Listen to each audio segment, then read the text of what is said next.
yatusabye ko twajya dusenga isengesho rya data wa twese uri mu ijuru. Muri iryo sengesho tuvugamo ngo ubushake bwawe bube ku isi no mu ijuru.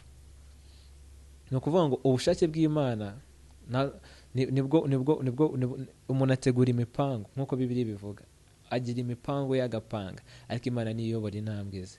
Ubushake bw'Imana nicyo kintu cya mbere kimatarenga kandi dukwiye kwizereramo, kubera ko nibivuga ngo ibyo yifuza kutugirira ni byiza, kuki twabidaputinga, kuki twabigiraho impungenge wibaze ngo se bizagenda gute, se bizaba ari ibiki, se izabikora gute? Ako ni akazi kayo nk'Imana.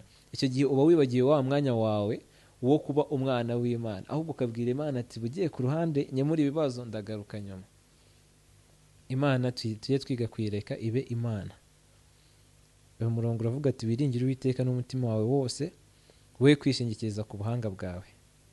Kuko nujya gukarikira ibintu by'Imana muri siyansi urasanga ntabwo uri bubone amayuniti yo gukoresha izo measurement, urapimisha iki, ntabwo ubasha kubyumva. Imana ishobora kuza umuntu yacitse urutoki, yo ni rudode nk'abaganga igateraho urundi. Ibyo bintu babisobanura gute muri siyansi? Ntabwo ntekereza ko kwishingikiriza ku buhanga bwacu icyo kintu dukeneye aka kanya. Ikintu cya kabiri cyo gukora mu gihe dutegereje Kristo, dutegereje cya gisubizo kuri Kristo, dutegereje ya guidance, ya company kuri Kristo,